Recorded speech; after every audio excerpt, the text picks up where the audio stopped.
Kung gusto mong kung ikaw ay nawawalan na ng pag-asa, kung ikaw ay naapektuhan, ikaw ay punong-puno na ng takot, punong-puno ka na ng mga negatibong bagay sa puso't isipan mo, gusto kong maunawaan mo na ang Diyos ay mayroon ng sagot at kinakailangan lang nating maunawaan ito sa ating puso. Kung si Kristo ay iyong tinanggap bilang Panginoon at tagapagligtas ng iyong buhay, sa Kanya mo masusumpungan ang kagalakan. Habakkuk says, I will joy in the God of my salvation. He knows that if Yahweh was able to give him that salvation, that spiritual salvation, he knows that he is the same God who can provide salvation sa kanyang present situation.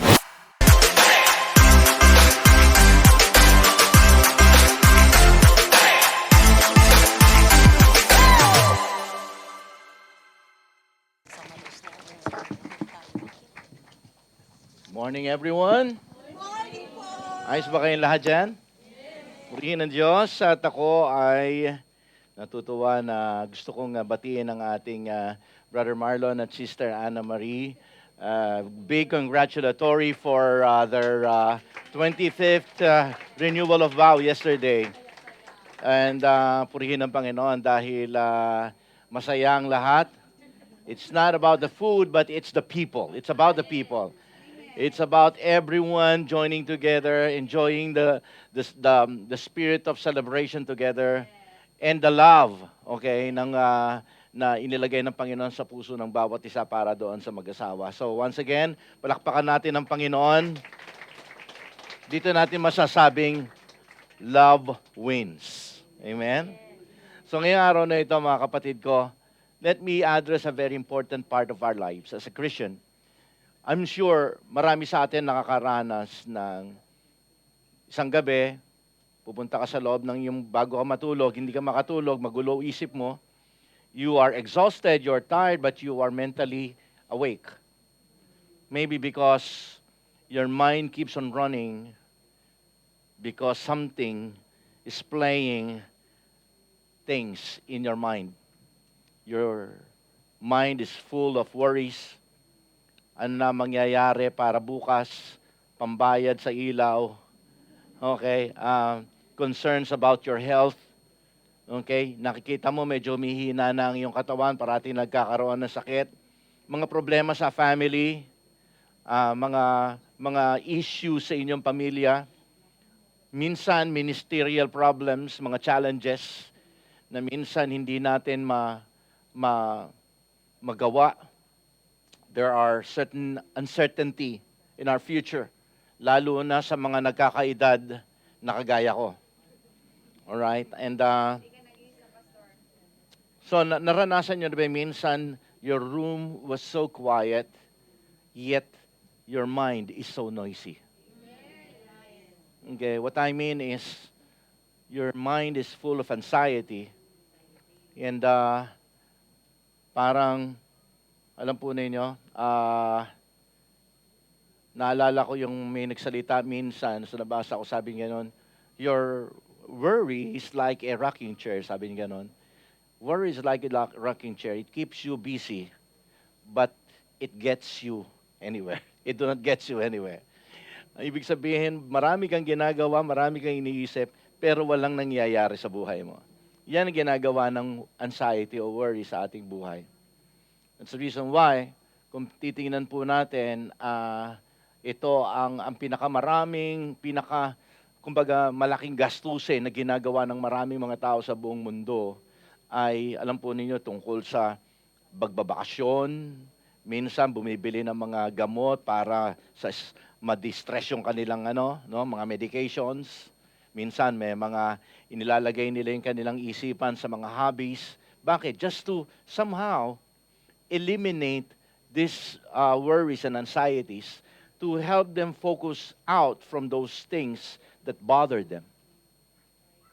And ito po yung bagay na masasabi ko lang that despite of the modern conveniences na available ngayon sa mundo nating ito, hindi nyo napansin yung stress, yung worry, and fear keeps on increasing.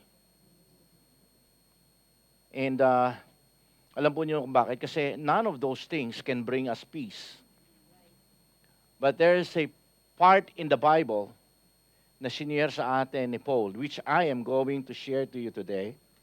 Okay?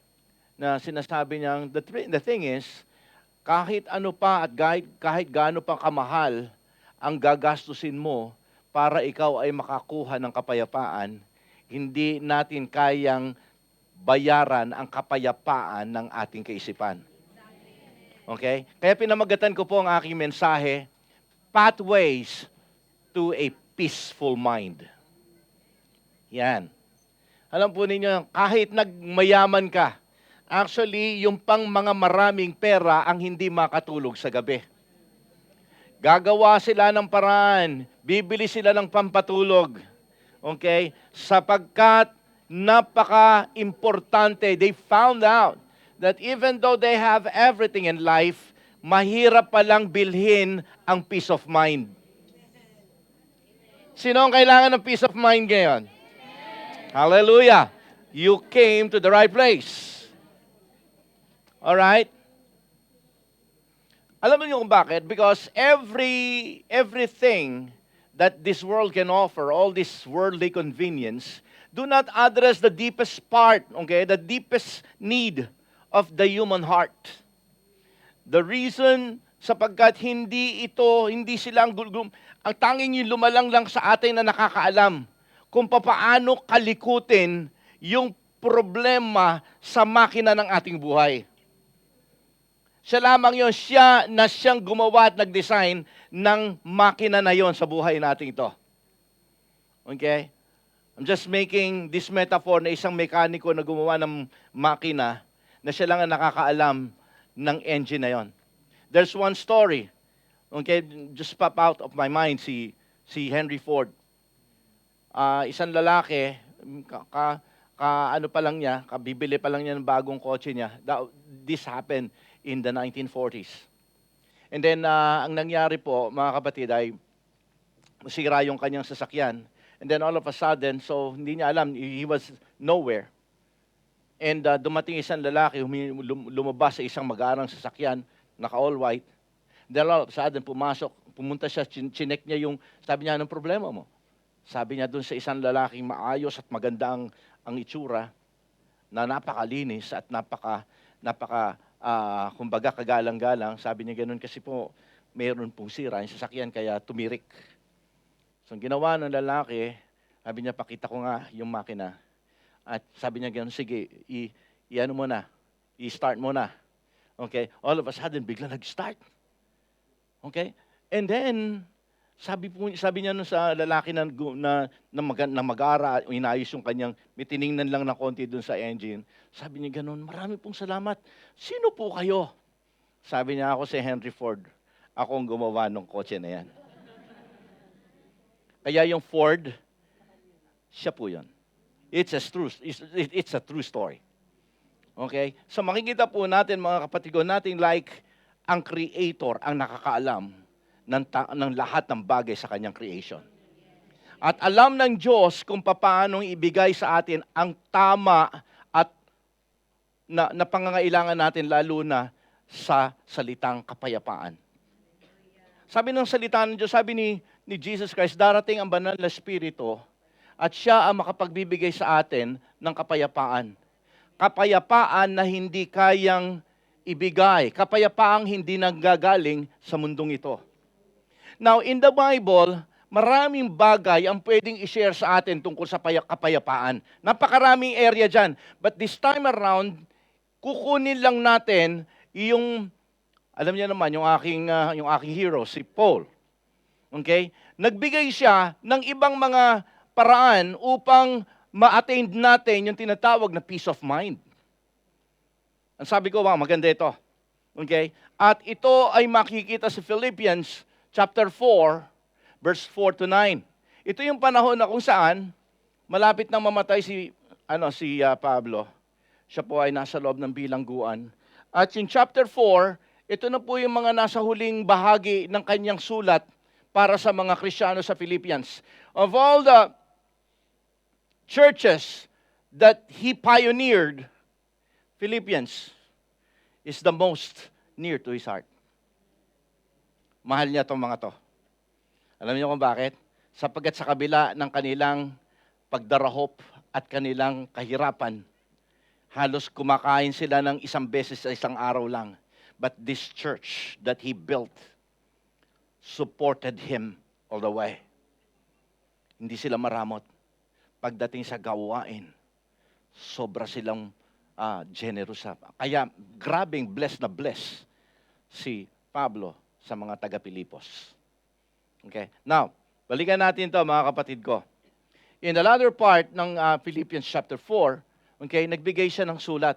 Sapagkat nais niya na ang mga mananampalataya na ito na malapit sa kanyang puso ay manatiling sa kabila ng kanilang dinaranas na araw-araw na problema, magkaroon sila ng kapayapaan ng kanilang kaisipan.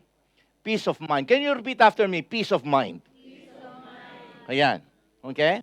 So, basahin natin ngayon. Ito ang sabi po niya. Rejoice in the Lord always. I will say it again. Rejoice. Let your gentleness be evident to all.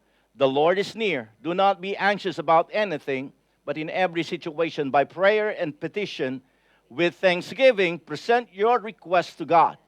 And the peace of God, which transcends all understanding, will guard your heart and your mind in Christ Jesus. Finally, brothers and sisters, whatever is true, whatever is noble, whatever is right, whatever is pure, whatever is lovely, whatever is admirable, if anything is excellent or praiseworthy, think about such thing. Whatever you have learned or received or heard from me or seen in me, put it into practice, and the Lord of peace will be with you. Now, gusto ko maunawaan natin dito mga kapatid, that this word of Paul was so powerful.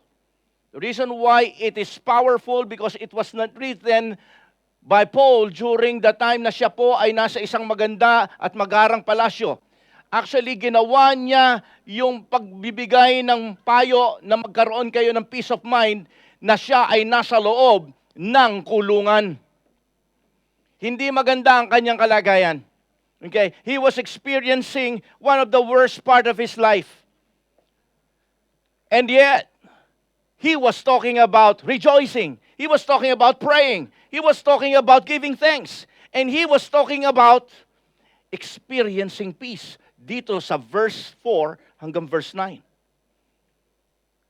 Kahit na po siya ay nasa loob ng masikip na bilangguan, maruming bilangguan, mabahong bilangguan. Hindi niya alam na he was also facing a future mga uncertainty sa buhay. Hindi niya alam, baka bukas pwede na siyang patayin. He was facing a possible execution. Pero gusto ko makita natin dito, mga anak ng Diyos, siguro naman, hindi tayo nakakaranas ng ganun sa buhay natin dito ngayon. Amen? And yet, here is the man. Despite of that situation, he was experiencing peace of mind. Wow. Yung iba sa atin, okay, natanggal lang sa trabaho, hindi na makatulog. Hindi na mapakali. Okay? May mga nangyari lang maliit na bagay, apektado ka na kagad. Sabihin mo sa katabi mo, God will give you the peace of mind. With this story, okay, with this story, having said all of this thing, maintindihan natin na ang kapayapaan ay hindi nakabatay sa iyong kalagayan. Tama po ba? Okay, genuine peace is not the absence of problem. Sapagkat nakita natin yan kay Paul. But it is the presence of God reigning in our heart and in our mind, okay, in that present situation. So, hindi nakabase yan sa sitwasyon mo. Okay? So, dito pag-uusapan po natin ngayon, as we heard from him, kanyang sinulatan ang mga taga-Philippians para to keep them pump up and encourage sa paglilingkod nila sa Panginoon. Okay? At sinabi niya rito, makita natin dito that this peace is not an artificial peace. Okay? Hindi po ito yung parang positive thinking lang. Think positive, pakakalimutan mo yan. Ganyan tayo. That's how the world approach life kapag ka ikaw ay nagiging hopeless. Think positive. Pero ang Biblia, mga kapatid ko, hindi nagsasabing think positive. Ang sinasabi ng salita ng Diyos, kinakailangan nating maunawaan, okay, at makilala ang Creator natin. Sapagkat kapag kakilala mong mabuti ang Panginoon, maintindihan mo bakit kinakailangang mangyari sa buhay natin ang nararanasan mo ngayon. Because God will not remove your problem. Naalala nyo last week? When you ask God for something, God will not easily bring you out from that problem or take out that problem. But God will give you the grace that you need so that you will become invincible. Yung problema na yon will create a good character out of you. At ganun din to. Binibigyan tayo ng Panginoon ng peace sa gitna ng mga nararanasan natin. Now, if you want to live in a peaceful life without problem, without stress, ay hintayin natin makapunta tayo muna sa langit because in that world, wala nang problema. Wala nang sakit ng ulo. Wala nang responsibilidad. Wala nang mga taong pasaway sa paligid mo. Tama? Pero hanggat humihinga ka pa, expect those things to happen. But God will supply you His grace and He will give you His peace. Palakpakan po natin si Lord dyan. Having said all of those things, now we will try to discover these principles, these pathways to attain peace of mind according to these verses na nakita natin. Tingnan po ninyo, sabi sa verse 4 muna. Rejoice in the Lord always. I will say it again, rejoice. Okay? So, first thing that we need to understand, if you want to experience peace of mind, you have to rejoice in the Lord continually. Okay? Tingnan po natin yung verse again. Sabi niya doon, rejoice in the Lord always. Now, hindi yata maganda ang umpisa ni Pablo. Kasi sabi niya gano'n, he made a command. Sabi niya, you have to rejoice in the Lord always. Pagka sinabing always, hindi ito nakabase sa oras o panahon. Rejoice in the Lord always. Pagka sinabing rejoice in the Lord always, this is not a suggestion, this is a command coming from Apostle Paul.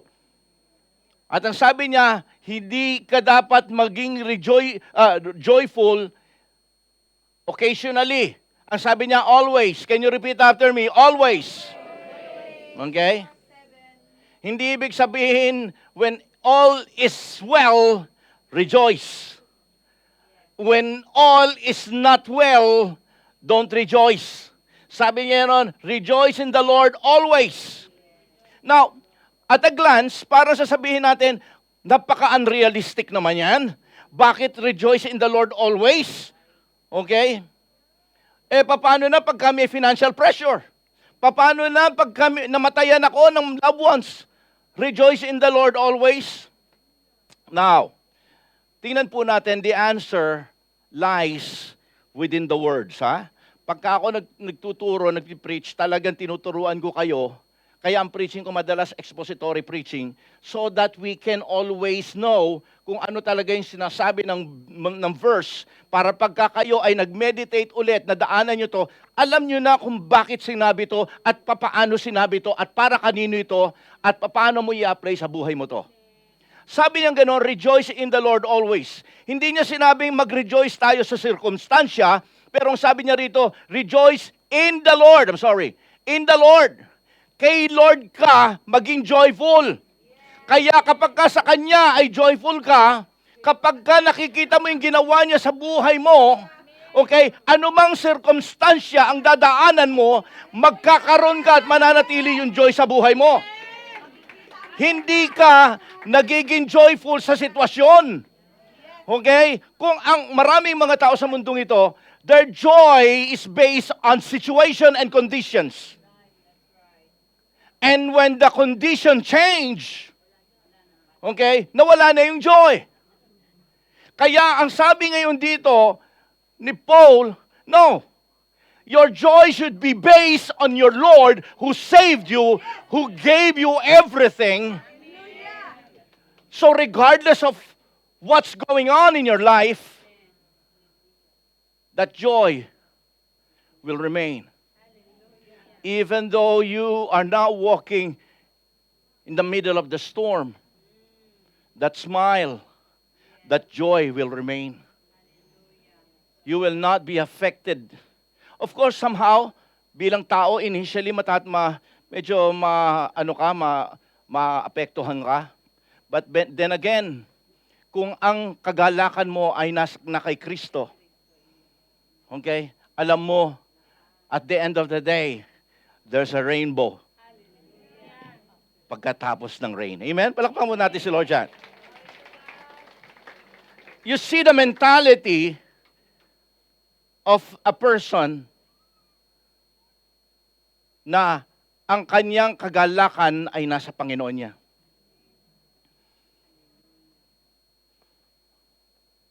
Because his joy, Paul's joy, was not anchored on what's going on around him. His joy is anchored to the one who is reigning in his life. That's why, mga kapatid ko, kapag ka po tayo ay nag-focus, okay, sa mga circumstansya, it will bring out, okay, everything, pati pananampalataya mo sa buhay mo. May mga kaisipan tayo. Minsan, we mistakenly believe na ang joy ay resulta lang ng peace o ng kapayapaan. Pero ang sabi dito ni Paul, no, baliktad. If you want to experience peace, you have to have joy. The kind of joy that is anchored in the Lord. Andiyan po ba kayo mga anak ng Diyos? So, wag ka muna mag-isip ng kapayapaan muna bago magkaroon. Kasi kung payapa ka, may joy ka. Hindi. Ang sabi ni Pablo rito, baliktad. Okay? If you will have joy in the Lord, that is a pathway to peace of mind. That's the pathway. Remember, dapat natin pakinggan si Pablo because habang sinusulat niya to, hindi maganda ang kanyang kalagayan. He was facing an uncertainty in his life. Right? So maintindihan natin dito mga kapatid ko na habang siya ay nandoon, sinasabi niyang, keep that joy in the Lord. Keep that joy in the Lord. Kung ikaw ay nag-struggle ngayon sa nakikinig ka sa mensaheng ito, kung may mga bagay sa puso mo, may mga worries and anxieties ka, okay, ano man yung bagay, sitwasyon, may it be personal, may it be relational, may it be financial, emotional, ano man bagay ngayon ang nagbabother sa buhay mo ngayon, sa puso mo, sa isip mo. Okay, gusto ko maintindihan mo.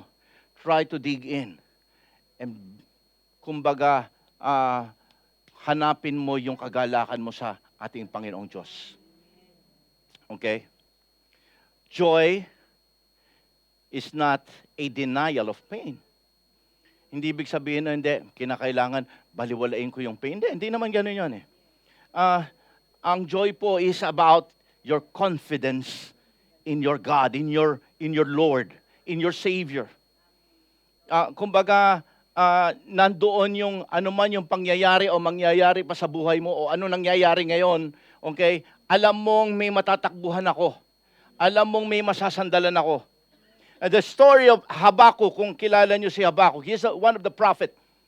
At siya ay ginamit ng Panginoon because ang sabi ng Panginoon, these Israelites will face its most difficult problem, and it can happen.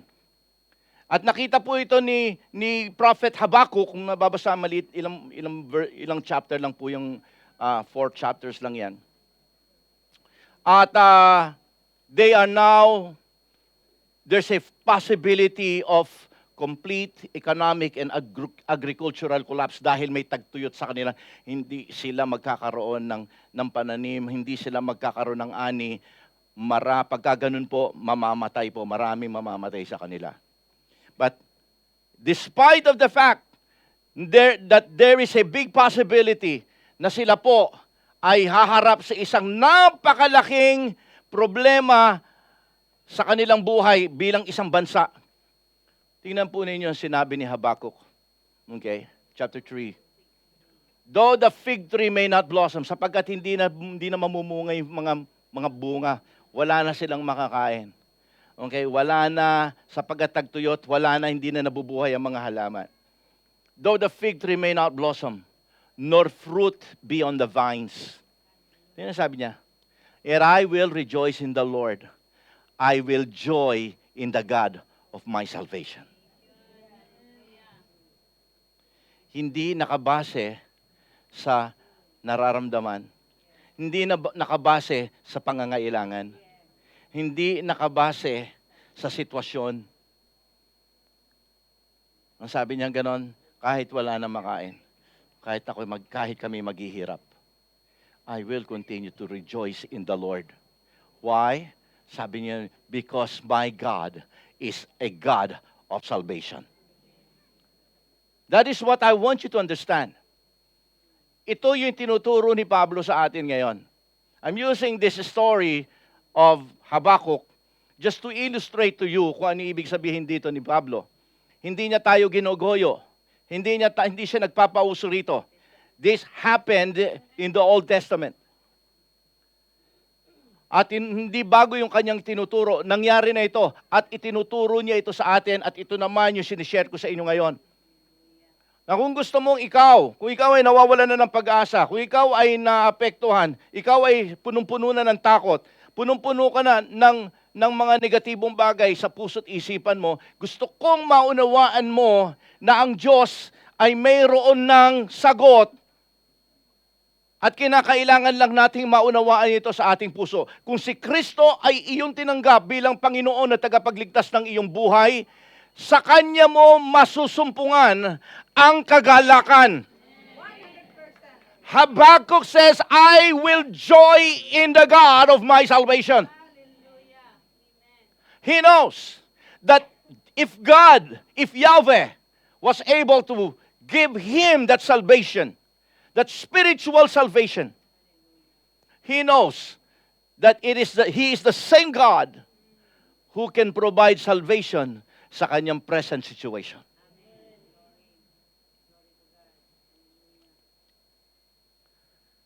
Gusto ko makita natin kung bibigyan niyo itong istorya, habang sinabi niya to, hindi nagbago ang sitwasyon ni Habakkuk. Nanatiling tagtuyot. Gumising siya ng mga ilang araw, talagang walang ulan, puro tag-araw, walang makain, marami ang nahihirapan. And yet, ang sabi niya, hindi mo kayang tanggalin ang joy na nandito sa akin. Hindi ako magrereklamo, hindi ako masasaktan. Oo, nagugutom ako.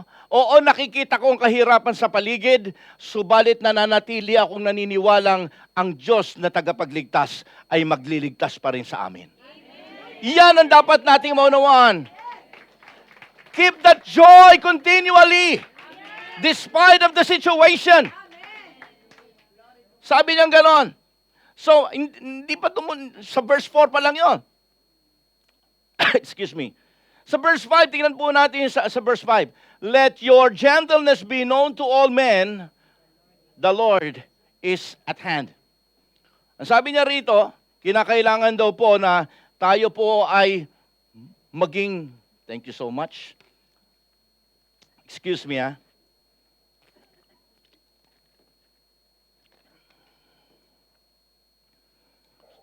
Kinakailangan daw po na Sabi niya, let your gentleness be known. Wow. Gentleness be known. Now, bago ko ipaliwanag sa inyo to, ano ba ang ibig sabihin ng gentleness dito? Ang isang tao doon na gentle, siya yung taong gracious, siya yung taong patient, siya yung taong mapagbata, at siya yung taong, kumbaga, matiyaga. Ito yung gentleness. Gentle. Yung kanyang pagkilos ay hindi yung kanyang pagkilos ay tuloy-tuloy lang kahit yung sitwasyon ay nag-iiba. Hindi nagwiwigel, hindi nagwawala, hindi nanginginig. Ngayon, sabi niya, tingnan niyo sa ngayon, having said that, ang sabi ni Paul, kapag ka ikaw ay nasa sitwasyon na pangit, instead na ikaw ay manginig, maapektuhan, ang sabi niya rito, ito ang chance mo para ipakita mo ang gentleness mo. This is the perfect time. Let your gentleness be known. Who among you, pagka may problema, alam ng katabi mo na may problema ka? Okay? Now, listen. Listen. Tandaan natin, okay lang tayong tamaan ngayon. Sapagkat ngayon natin naiintindihan ngayon kung ano yung tinuturo ni Pablo sa atin. We are all learning from his teachings. And that is what I like about Paul. Okay, kapag kayo naaral ko yung mga Pauline epistles, wow, sabihin ko sa inyo mga kapatid ko, kaya nga pagka sinabi ninyo, Pastor, sino yung hero mo dyan sa Bible? Talagang, si Paul. Kaya yun yung dahilan kung bakit kumuha ako ng master's degree ko. Kasi talagang grabe yung teaching ni Pablo. Now, tingnan po natin dito, mga kapatid ko. Ito daw yung chance para makita yung gentleness mo. Kasi ang gentleness, kadalasan hindi ito nakikita sa panahon na normal eh. Kasi ang tao, sadyang gentle kapag normal ang buhay. Tama naman siguro, no? Pagka everything is normal, gentle ka.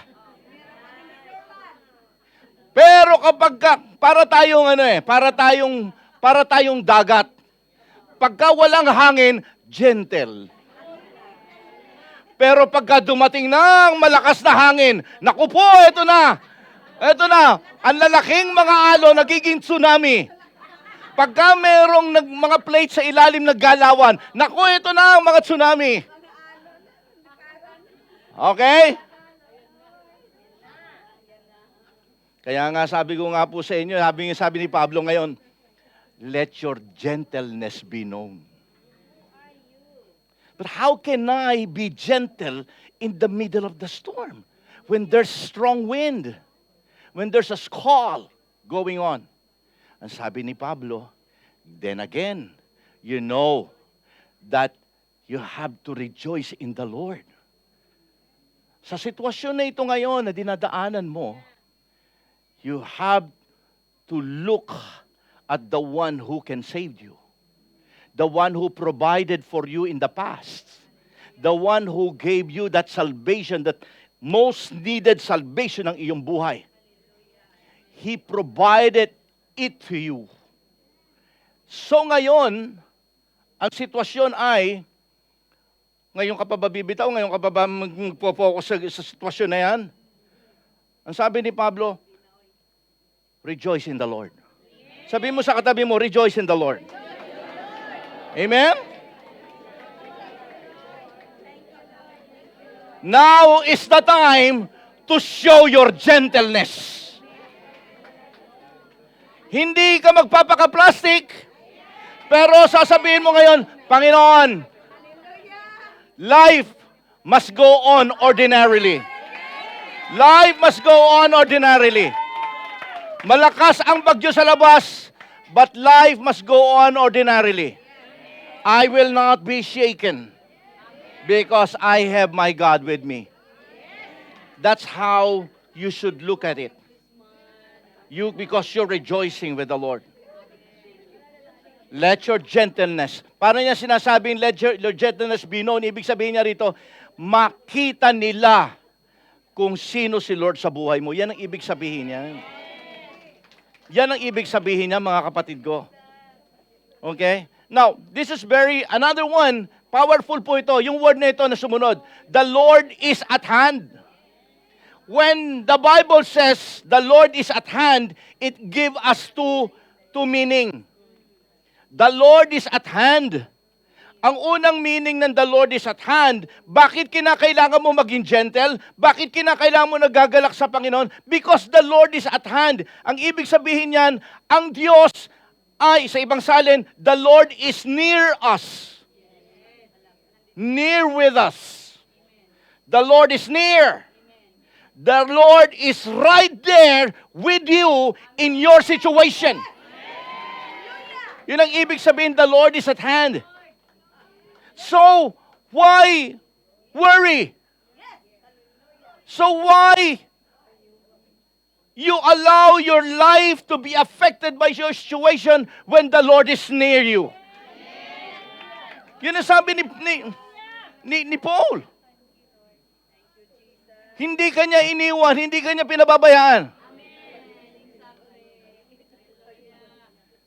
I don't know your personal situation.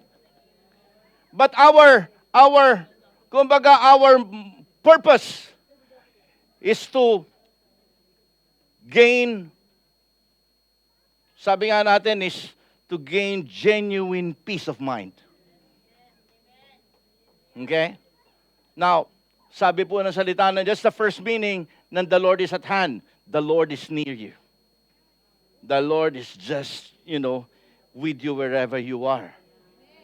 The second meaning ng the Lord is at hand is it means that the Lord Jesus Christ, your Savior, my Savior, is coming soon. Yan ang ibig sabihin yung pangalawa niyan. So, bakit kinakailangan mo magwiggle? Bakit kinakailangan mo maapektuhan? Bakit inaalaw mo yung worries? Although lahat tayo may worries, but do not allow worries to overcome you. Do not allow fear to overcome you. Do not allow your anxiety to dictate your life. Yes, nai-stress tayo paminsan-minsan, but I want you to understand, according to Paul, that God is not just near, God is not just present, but this problem that we are experiencing in this life will end soon because Jesus Christ is coming soon. Can you see the point? May katapusan yan. Ang problema mo, may katapusan yan. Hindi mangyayari yan habang buhay, kaya huwag kang matakot, huwag kang mag-alala. May sagot ang Diyos diyan. Ang Diyos nasa tabi mo. At pangalawa, matatapos din yan dahil babalik na ang ating Panginoong Jesus. He is coming soon. That's the reason why, sabi ni Pablo, okay, the Lord is at hand. Now, gusto ko tuloy natin dahil wala na akong oras, no? Pasensya na kayo. Okay? Pangalawang bagay, if you want to go to the pathways of peaceful mind, una, sabi? You have to rejoice in the Lord continuously, no? Continually. Second, you have to replace worry with prayer. According to Paul, hindi according to Pastor Monty. I'm just merely, exposing the preaching of Paul to everyone. Okay? Ang masakit, pagka may worries tayo, ano ginagawa natin? Ang dami-dami na nga may problema, pero kulang pa rin ang mga prayer warriors. Okay, sabi po niya, kanina binasa natin ng 4 and 5, tuloy na tayo sa verse 6. Be anxious for nothing, but in everything by prayer and supplication with thanksgiving, let your requests be made known to God. suddenly, after commanding us to rejoice in the Lord, according to Paul, he addresses the greatest enemy of peace. And that is the word anxiety. Yun, no? Do not be anxious. Anxiety yun. Okay? Pagka ang isang tao ay may anxiety, ano nangyayari? That person is troubled, that person is distracted, that person is, kumbaga, being pulled away, okay, because of his worries. Kaya nangyayari kapag ang isang tao ay may anxiety. Okay? Punong-puno ka ng fear. Punong-puno ka ng mga negative and evil thoughts. Walang tawag dito, walang positibo. When you are anxious. Sabi ni Pablo, be anxious for nothing. Be anxious for nothing. Sa katabi mo, sabihin mo, be anxious for nothing. O Tagalogin mo, baka hindi niya na ano, huwag kang mag-alala. Huwag kang mag-alala. May it be financial, may it be health issues, may it be family problems, whatever it is. That problem, those problem. Ang problema kasi, tigilan nyo na yung katabi nyo. Sinasamantala mo naman yung katabi mo eh. Nagkakapersonala na kayo dyan, ha? Ayan o. Tantanan mo na siya, tantanan mo na. Ito ang problema. According to Paul, the issue is not may problema ba o wala, may problema talaga. But, ang problema ito, are those problems, will those problems be able to control your heart and mind? Ito ang problema. Ang problema, totoong may problema. Totoo yan. Hindi mo pwedeng takasan yan. But will you allow those problems to control your heart and mind? That's the issue. That's the question. And that's a serious question. Seryoso to. Okay?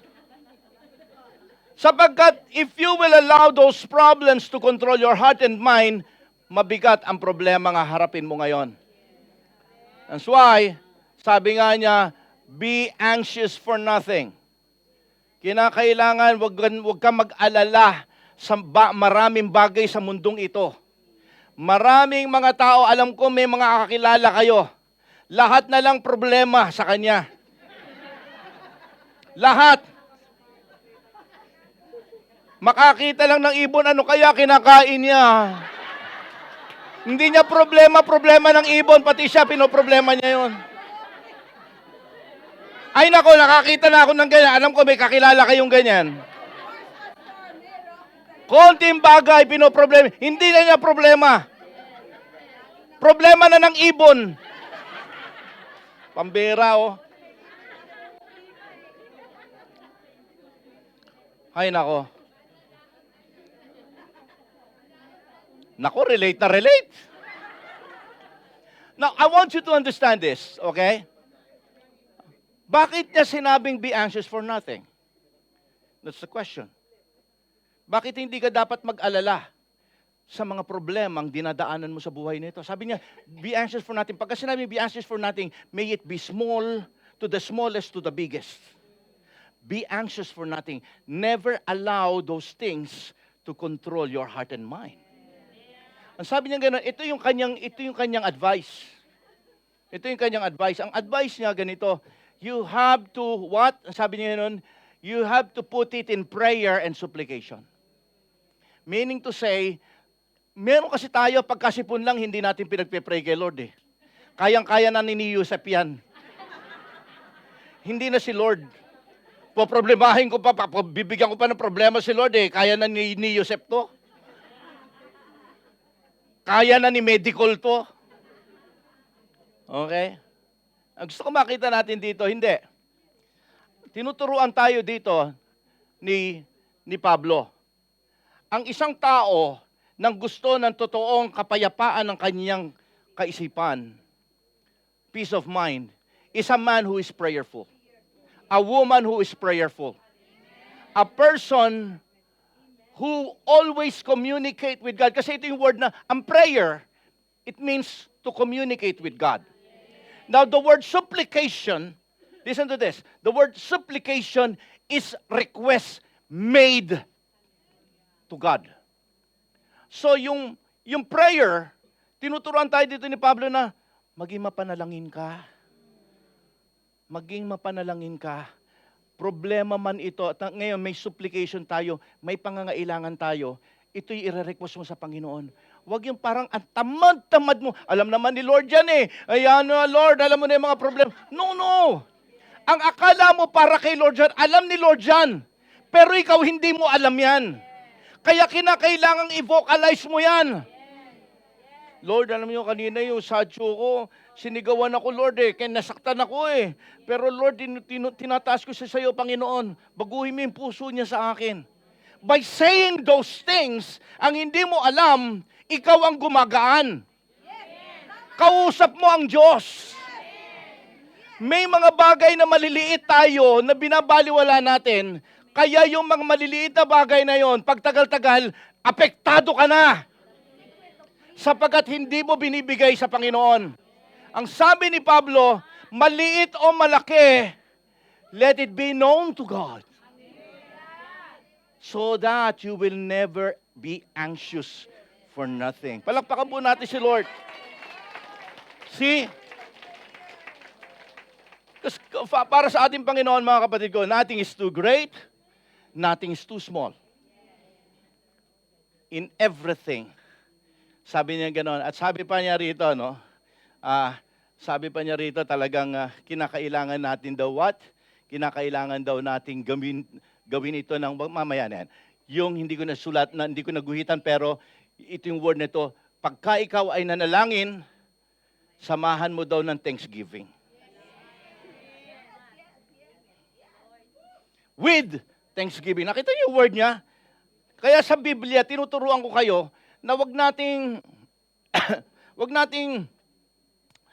yung mga wordings na yan, lalo na yung mga particles sa verses, importante yan. Importante yan. Kasi at a glance, parang sometimes, so many times, lalo na sa hindi masyado nagbabasa ng Biblia at hindi aral sa Biblia, minsan at a glance, ang tingin natin iba. Pero when somebody started to explain to you, someone who is more, sabihin nating, maalam sa salita ng Diyos, doon mabubuksan yung mind mo, wow, yung pala ibig sabihin nun.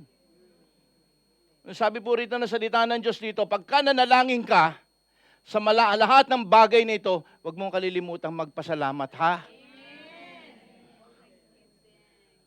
With thanksgiving. Okay? Huwag mong kalimutan magpasalamat, kinakailangan magpapasalamat ka. Because thanksgiving is an expression of faith. Para mo sinabi, Lord, papasalamat ako, Panginoon. Sa kabila ng nangyayaring ito, mga bagay na isinumbong ko sa iyo, nagpapasalamat ako sa iyo. Bakit? Kasi it reminds you of God's goodness in the past. You see? Kaya kinakailangan nandun yung pagpapasalamat mo sa Panginoon. Hindi yung pagpapasalamat na, Lord, salamat po at nagkasakit yung nanay ko. Hindi ganun. Di ba, at a glance, di ba, pag gayon, be answer nothing, but in everything by prayer and supplication with thanksgiving. Hindi ganun na ibig sabihin nun. Hindi po ganun. It's about expressing your thankful heart to what God has done in the past. Para mong sinasabing, God, once again, I'm facing the same problem or bigger problem than before. But I know that you have been faithful in the past. And I know, Lord God, that you are still faithful today. Amen. Palakpakan po natin si Lord dyan. You see, sabi po niyang ganon, kinakailangan daw po natin talagang tayo, okay?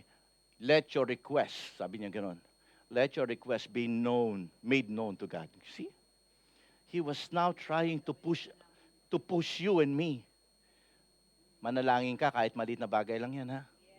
Manalangin ka. Sino po ba ang regular na nananalangin dito? Baka naman pagkatapos lang kumain yan o bago kumain, ha? Hindi yun yung regular na sinasabi ko. O pagka mabigat lang na hindi mo na kaya, saka ka nananalangin na ito. Hindi ganon. Tinuturo sa atin dito ni Pablo ay yung panalangin na talagang consistent araw-araw. Yung nagiging masipag ka makipag-communicate sa Panginoon. Alam nyo kay Lord, ito bibigyan ko kayo ng walang problema kay Lord na araw-araw humihingi ka sa Kanya. Walang problema sa Panginoon yan. Na humihingi ka sa Kanya parate, na umaasa ka sa Kanya parate. Actually, on the contrary, gustong-gusto ni Lord yan. Sapagkat nakikita niyang ikaw ay nakadepende, umaasa sa biyaya niya. Gustong-gusto ni Lord yan. Ang Diyos natin hindi mauubusan ng pagpapala at biyaya yan. Ang ayaw niya is kapag ka nag-uumpisa ka ng hindi humingi sa Kanya, sapagkat ang ibig sabihin nun, doon ka na nag-uumpisang manghawakan sa kakayanan mo. You see? Hindi mo kayang ubusin ang resources ng Diyos. Palakpakan po natin si Lord. Hallelujah. You are worthy to be praised, God. Now look at the verse 7. Tuloy natin. And the peace of God. Again, this is a peace. Kita nyo? I'm talking about peace and Paul was talking about peace. Kapag ka daw gano'n, and the peace of God which surpasses all understanding. Tingnan nyo yung peace na ito. This is not a worldly peace. Okay, yung iba, gumagamit ng alcohol para magkaroon ng peace. Tama? Gumagamit ng medication para magkaroon ng peace. Gumagamit ng diversion para makaranas ng peace. Uuwi ng Pilipinas, sabi niya gano'n, para naman mapayapa minsan ako. Kasi sa Japan, puro stress. Akala mo makakaligtas ka sa Pilipinas. Akala mo kapayapaan doon, hindi. Magagambala bulsa mo ron.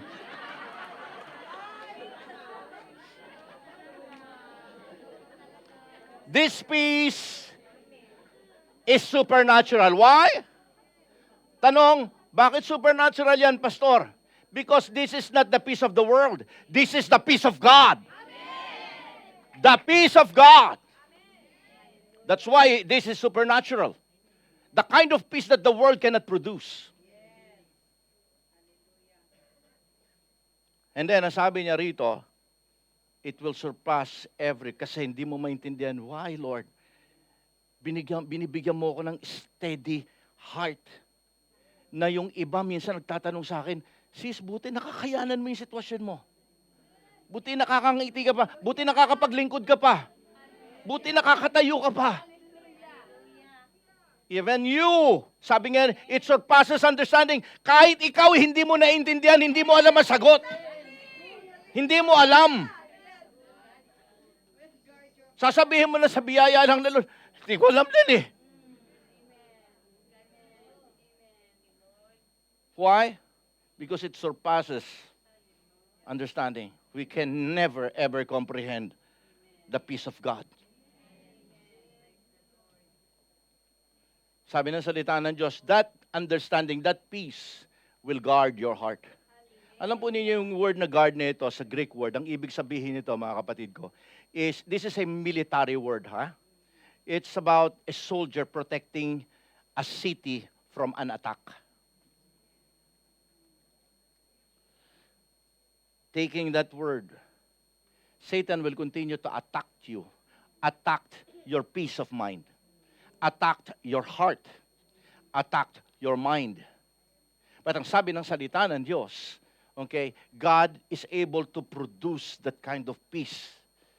Okay? that no attack of the enemy, sabi niya, it will guard you, it will protect you. Anong poprotektahan niya? Yung heart mo at saka mind mo. You see? Sapagkat bakit? Alam niyo kung bakit? Sapagkat ang totoong labanan ng kapayapaan ay nasa kaisipan. The real battleground for peace is in the battlefield of mind. This is where really war begins. Kung gusto mong masira ang kapayapaan mo, dito ka makikipaglaban. Now, that's why ang pangatlong pathway to genuine peace. Ano yung unang pathway natin? Dadaan ka muna sa channel ng ano? You have to rejoice in the Lord always. Tapos, sunod doon, may dadaanan kang another pathway. Ano yon? Naku, nalito ako sa inyo ah. Ano? You have to what? Replace. Yan. You have to replace your worry into prayer. Okay? And then pangatlo, mga kapatid ko, dahil nga, eto na, no? Inunahan na ako, sobra naman. Eto na. Okay? Discipline your thoughts. Sapagkat eto na labanan. Eto na, nandito na labanan. Tuloy natin yung verse 8, para maintindihan natin, para maunawaan ninyo na kayo ay dinadala ko sa preaching ni Pablo. Nabasa na natin verse 4, verse 5, verse 6, verse 7. Nandito na tayo sa verse 8. Naunawaan natin ngayon na dinala na tayo, dadaan na daw tayo sa channel ng pathway papuntang sa genuine peace of mind. Sabi niya ngayon, pero kinakailangan mo maunawaan na kinakailangan mong disiplinahin ngayon yung utak mo sapagkat nandiyan ang totoong labanan. Diyan ka hindi patutulugin sa gabi. Diyan ka biglang kumakabog ang dibdib mo sa madaling araw. Tama? Now, tingnan po ninyo, verse 8. Finally, brethren, whatever things are true, whatever things are noble, whatever things are just, whatever things are pure, whatever things are lovely, whatever things are of good report, meditate on these things.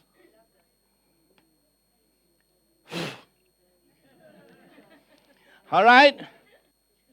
Alam po ninyo,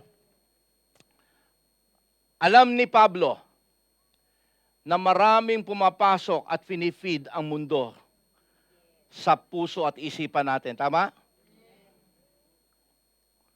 Problema sa Iran, ang away ng Iran at Iran at Amerika at ng Israel, marami sa atin affected diyan. Bakit? Kasi alam nila tataas na naman yung gasolina, apektado ka. Okay? Pagka nahihirapan ng ekonomiya, apektado tayo. Now, lahat yan, ang mga bagay na yan, okay? And I thank God sa media natin, no? Parating nilalagay, nakalagay din, we pray, okay? Pray for our nations. Pray for what's going on sa Pilipinas. Okay? We as Christians should not deal with just problem na political. We as Christians should deal with the problem in a spiritual. Alam natin na ang Pilipinas is under attack. If you read my book, sa Renaissance of the Kingdom People, maintindihan natin that the real problem and the real enemy is not the political people, but it is the spiritual influence. Okay? That's the reason why mayroong spirit of corruption. Those things are spiritual influences. And nilagay ko sa libro ko, okay, na mayroon tayong paraan, may paraan ng Diyos, at mayroon tayong partisipasyon bilang anak ng Diyos.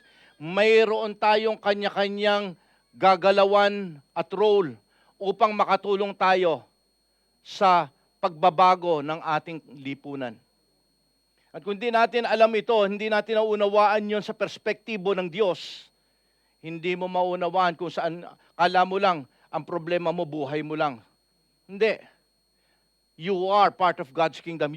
Pagka sinabi mong you are kingdom people, your problem, what you care about is not your individual needs or problem.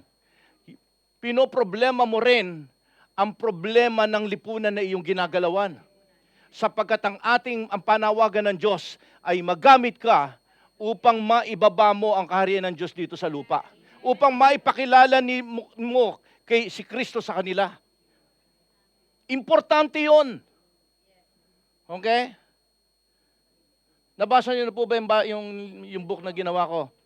Ay, salamat sa introduction. Napakarami na sa introduction pa rin. Salamat! Okay? Nasa first page na. Wow! And I'll be, basahin nyo naman. Parang awa nyo. Hindi naman. Magkakaroon kasi ako ng conference tungkol dyan. Alam ko you're enjoying it. Alam ko. So, gusto ko natin yan na magkakaroon ako ng conference tungkol dyan. Nakaschedule na rin ako sa Pilipinas, but that's another story. But sa oras na ito, gusto ko maunawaan natin na mayroon labanan sa utak eh.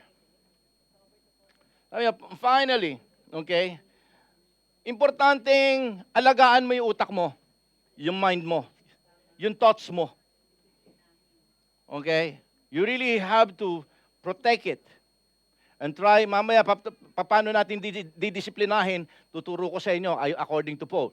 Pero sa bagay lang, importanteng pinoprotektahan natin ang ating mind, ang ating utak. Sapagkat kay rami-raming basura ang araw-araw na nakikita natin sa ating FB, ang hilig pa naman ng... Okay? Sanay na sanay ka. Okay? But our problem begins with our thoughts. Before that fear takes effect in our hearts, it all begins in your mind. Okay? And it's important. I will give you an example. Alam natin itong istorya ni Moses. Nagpadala siya, nung nakita na nila yung lupang pangako, nagpadala siya ng 12 kalalakihan. Finest men among the 12 tribes of Israel. Sabi niya gano'n, I want you to go and bring a report after 40 days. They came back. 10 spies, yung 10 espiya, dahil 12 sila. Ang focus nila sa kanilang report, there are giants, there are obstacles, and there are big problems. Yung dalawa, they came, si Caleb and si Joshua, ang sabi nila, ang kanilang focus is, they were excited. You know what? Habang nakikita nila yung mga higante at yung paligid, ang sabi niya ganon, they reported, sabi niya ganon, let's go and get it because this is the promised land of God for us. God will be faithful to us. And this is a promised land for us. So let us now experience the power of God as we conquer that land. The 10 spies inflicted fear in the hearts of men. But the 2 spies, they exalted faith sa puso. They inspired faith sa puso ng Israel. Pero mas marami yung 10 na overwhelmed si Moses. Sabi niya gano'n, wag na nating atakihin. Thus, yun ang dahilan kung bakit hindi siya nakapasok sa promised land. He got affected. Nakakahawa yung negatibong tao. Nakakahawa yan. Okay? Kaya pag ang kasama mo parating negatibo, magiging negatibo ka rin. Kapag yung tao nakikita mo parating complain, makikita mo na lang yung sarili mo, yung complain niya, complain mo na rin. Tama, mali? Okay? Nangyari kay Moses, Moses na yan.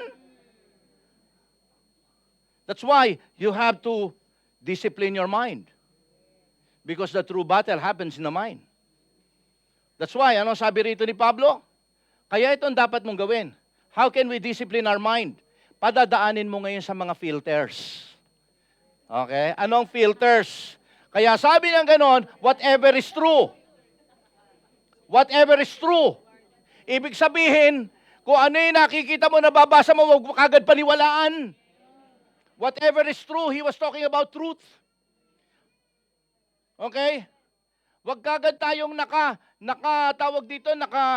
naka-comment agad without understanding the truth.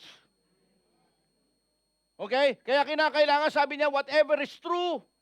Sabi ni Pablo, okay, this is the way you should discipline your mind. Whatever is true, wag yung may na-feed lang sa'yo, ha! Ayan. Because in this life, lalo na sa FB, it will feed you lies, it will feed you exaggerations, it will feed you false conclusions. Kaya ganito yan, ganyan. Maniniwala ka naman. Okay, no. God gave you knowledge. Matalino ka. Amen? Kaya minsan nagkakaroon tayo ng anxiety dahil you let those things affect you. Okay? So, ang gawin mo, hanapin mo ang katotohanan. Okay? Pangalawa, sabi niya ganon, whatever things that are noble. Pagka sinabing noble, ang ibig sabihin niyan, things that are honorable and respectful. Worthy of respect. Okay? Huwag natin, ibig sabihin, kung ano man yung binibigay na basura sa utak mo, about corruption, about scandals, about controversy, ayan ang gustong-gusto natin eh. Uy, alam mo, si ganito pa lang. Kontrobersya. Lahat yun ang gusto natin. If you keep feeding your mind, ang sabi nga ni Pablo, you have to guard.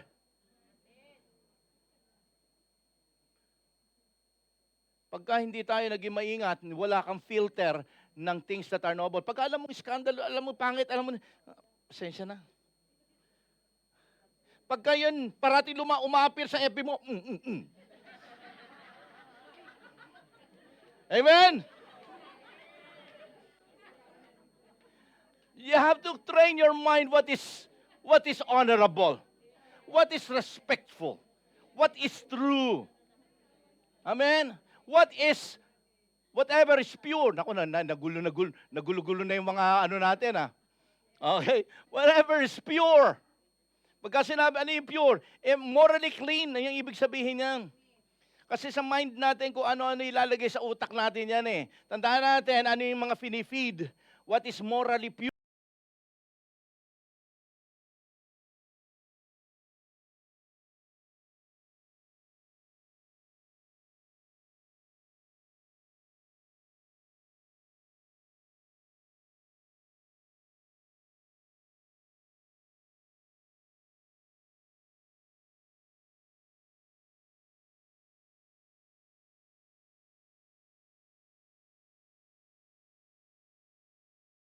Yung mga sitwasyon, away, ganito, war, okay, maraming mga bagay na hindi magandang pangyayari. Tandaan natin, may maganda pa ring bagay na ginagawa ang Diyos at yun ang ating i-identify. There's still beauty in God's creation. There's still evidences of God's goodness sa kabila ng mga pangit na nangyayari sa paligid natin. Always remember that God is working in every bad situations. Same as He is working in the bad situations of your life. Yun ang hanapin mo. Sapagkat kung matututunan mong hanapin yung ginagawa ng Diyos sa buhay mo at sa nangyayari sa paligid mo, hindi ka maapektuhan ng sitwasyon. Whatever is lovely, yun ang mapupuno sa puso mo. Amen? And whatever is what? Whatever is of good report. Okay? Ibig sabihin sa ibang salin, ang ibig sabihin ng good report is whatever is praiseworthy. Bagay na talagang, nakakaaya-aya. kapuri-puri sa Diyos. Yun daw pong ilagay natin. So, i-ano mo, no? Ito, hindi pa pwede ito. Ito, hindi. Filters. Hindi yan makakapasok sa utak ko. Nakikita niyo na ngayon? That is how you should discipline your mind. According to Paul. Alam po ninyo, ang mind natin, parang ano yan, parang garden yan. Gusto mong maging maganda yan, huwag mong pababayaan. Kapag pinabayaan mo yan, mga damo ang sisira ng garden mo. Hindi mamumulaklak yung dapat namumulaklak na mga bulaklak dyan. Hindi gaganda yan. Parating dapat inaalagaan mo yan araw-araw. If that weeds will be, kumbaga, left for itself, it will grow and it will ruin your beautiful garden. So, hindi nangyayari yan ng basta ganun ka na lang, naging ganun ka na lang. Hindi. Walang nangyayari accidental. Pinabayaan mo ang utak mo na malagyan ng basura araw-araw. At hanggang sa, alam po niyo, nakita mo na lang yung sarili mo, okay, na naging Smoky Mountain na. Ganun na. So tanongin mo yung sarili mo, what am I reading? What am I watching? What am I listening to? You see? What things am I doing every day, most of the time? Discipline your mind. Amen? And lastly, okay, practice God's truth daily. Kahit alam mo na yan, you praise the Lord continually. Ano pa yung pangalawa?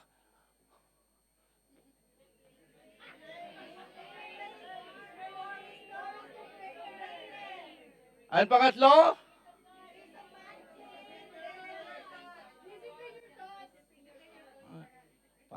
Parang dito lang yung tama. Ang marami ako narinig doon, puro mali ah.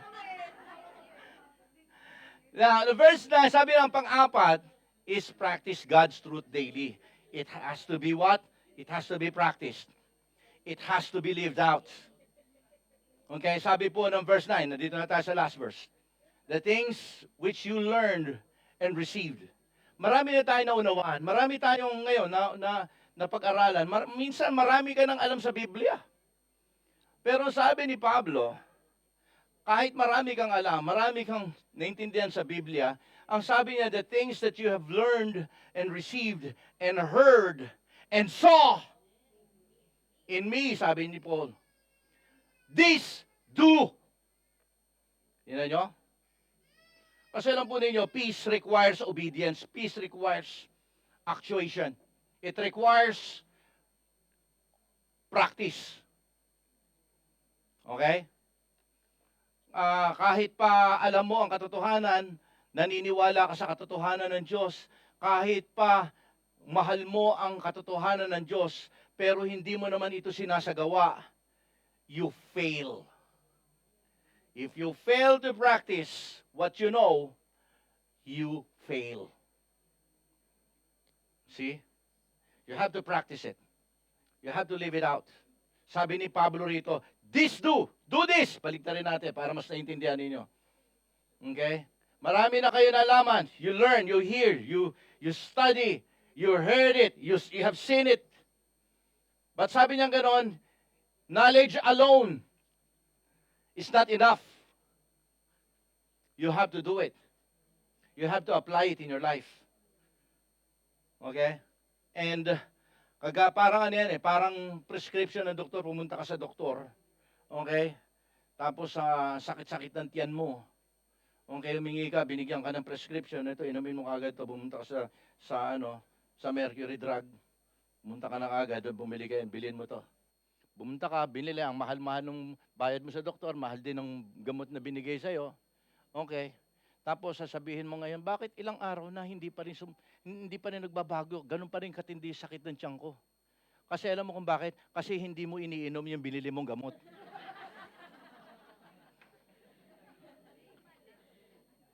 Alam mo kung bakit? Ganun din ang salita ng Diyos. Alam mo lahat. Alam mong yun ang magpapagaling sa'yo. Pero kung hindi mo iinumin, hindi mo i-apply sa buhay mo to, ano ang silbi ng mahal na doktor at mahal na gamot kung hindi mo i-apply yung gamot sa katawan mo? Mananatiling masakit ang tiyan mo. Pinapahirapan ang sarili, samantalang meron ng sagot ang salita ng Diyos. Apply it! Practice it! Amen?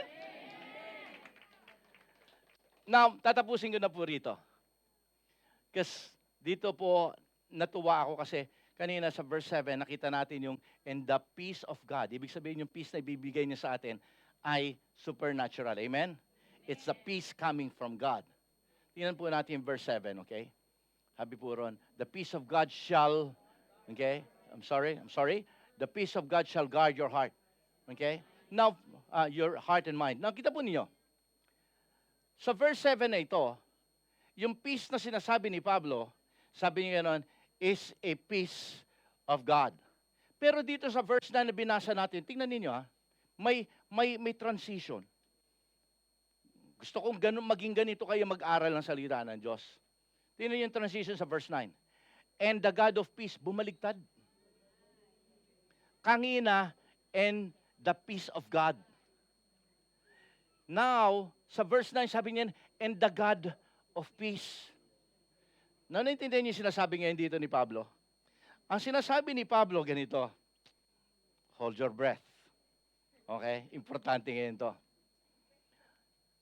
And this is one of the most beautiful promises in the passage na binasa natin ngayon. Yung sinabi niyang, and the peace of God, okay, ibig sabihin ni Pablo, kapag ka ikaw ay gumawa ng bagay na ito, mararanasan mo yung supernatural peace. You will experience the peace of God. Pero dito sa verse 9, believers will not only experience the peace, that supernatural peace, but as you continue to live out the word na sinasabi ng salita ng Diyos ngayon sa iyo, pinamumuhay mo ito, pinapractice mo ito. Ang sabi ngayon ni Pablo, you will not just only experience the peace of God, you will also experience the God of peace Himself. He is now moving from the gift to the giver. Hallelujah! Nakita nyo how powerful ito? Now He is bringing His readers to what he is experiencing while he was writing this word. Remember, he was in the pit of his life. Nasa madilim na lugar siya. Ang kulungan noon at saka kulungan ngayon malayo. Ang kulungan noon usually nasa dungeon, nasa ilalim ng gusali ng palasyo.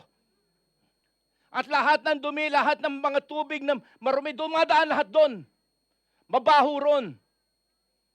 May mga daga, lahat nandun. Walang tamang palikuran. And yet, sabi niya ganon, I'm not just experiencing peace actually. The one who gives peace is with me right now. Amen? Palakpakan po natin si Lord. From the peace itself to the God who provides it. Grabe ka, Panginoon. Gusto ko po maunawaan po natin that there's nothing like having the God of peace, having Him with us all the way. I was talking about thunderstorm, about storm a while ago. At dito ako magtatapos. Ang isang bata sa kanyang kwarto ay takot na takot sapagkat naririnig niya yung malakas na kulog at kidlat at malakas na hampas ng ulan sa kanyang bintana ng kanyang kwarto. At habang nag-flash yung mga lightnings, yung mga kidlat, takot siya. Kahit nagtatalakbong na siya, nanginginig siya sa takot, nagugulat siya sa lakas ng dagundong ng kulog. Hanggang ang ginawa niya, tumakbo siyang papunta doon sa kwarto ng kanyang nanay at tatay.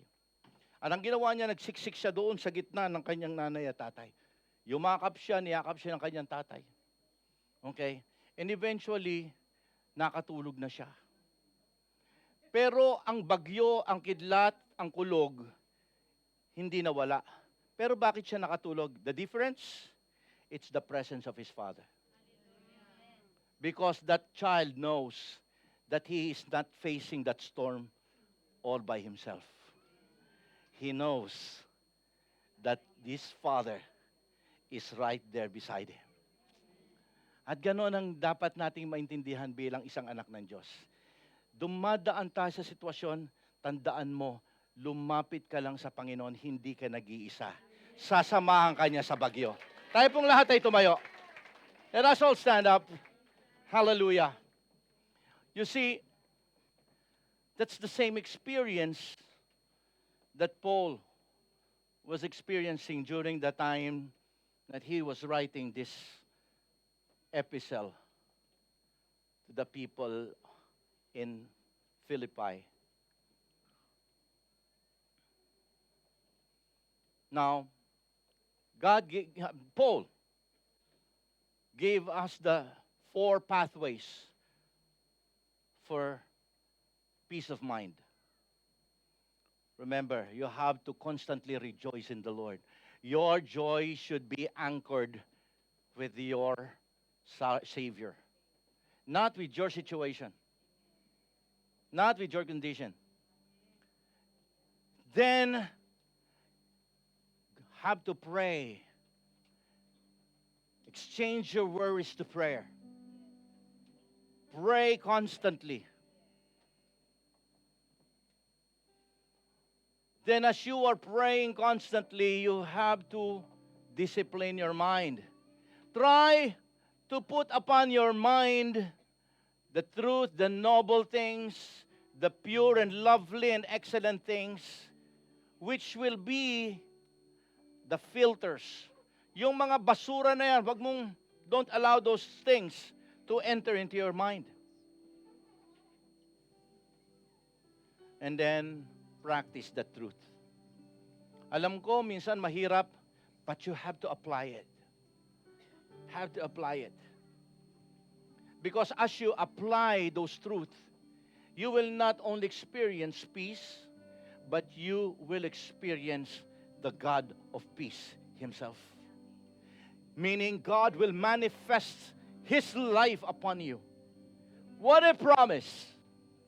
And that is only offered to those people who have accepted Jesus as their personal Savior and Lord.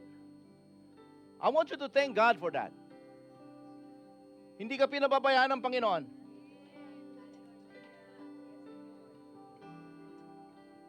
Kahit umiiyak ko, nahihirapan ka, hindi ka niya pinababayaan.